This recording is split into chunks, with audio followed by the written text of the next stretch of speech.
예수님께서 유월절에 예루살렘에 가셔서 그 누구도 흉내낼 수 없고 따라할 수 없는 놀라운 기적들을 많이 일으켜 주셨습니다. 그래서 그 기적들을 본 많은 사람들이 예수님을 믿게 된 거예요. 하지만 예수님은 그곳에서 머물러 있지 않고 갈릴리로 나아가셨습니다. 예수님께서 첫 번째 표적을 일으키셨던 가나에 이르셔서 오늘 본문에 등장할 또 다른 한 사람을 만나게 됩니다. 본문 46절에 따르면 이 사람은 가버나움에 사는 왕의 신하로 소개됩니다. 근데 이 사람에게는 한 가지 문제가 있죠. 심각한 병에 걸려서 거의 죽게 된 아들이 하나 있었습니다. 그 절망 속에 있던 그 사람에게 한 가지 희망의 복음과 같은 소리가 딱 들려오죠.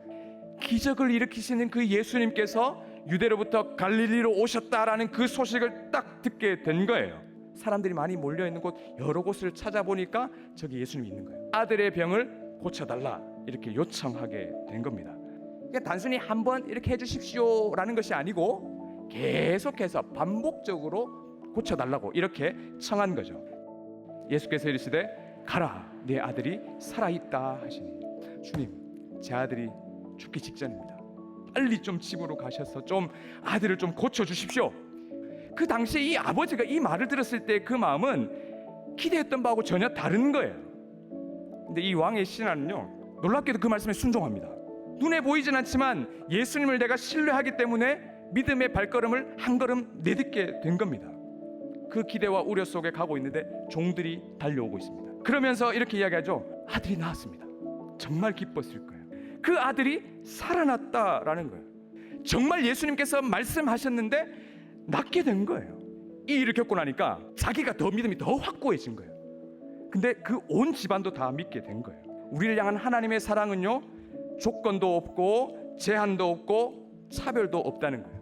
그래서 우리는 그 하나님의 은혜를 늘 기억해야 한다는 겁니다. 그러면 우리의 인간의 노력, 우리의 믿음, 우리의 신앙생활, 이건 아무 의미가 없습니까? 그렇지 않습니다. 우리는 믿음의 근육을 최대한 키워서 성숙한 믿음을 가지기 위해 부단히 노력해야 됩니다. 하나님을 알기 위해서 더 많이 노력해야 되고요, 예배를 통해서 풍성한 은혜를 체험해야 됩니다. 그래야 성숙할 수 있으니까요. 그런데 우리가 성숙한 믿음을 추구할 때에 조심해야 될 것, 우리의 믿음이 뇌물이 되지 않도록 조심해야 됩니다. 이 믿음을 빌미로 해서 하나님께 무엇인가 대단한 것을 요구한다면, 하나님 내가 이렇게 신앙생활 잘할 거니까 하나님 나 이거 주셔야 됩니다.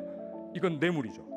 하지만 성숙한 믿음은 그렇게 구하고 나서라도 하나님께 받은 그 사랑과 은혜에 감사하고, 그것이 없다 할지라도 감사하고 신뢰하는 것, 그게 성숙한 믿음이라는 거예요.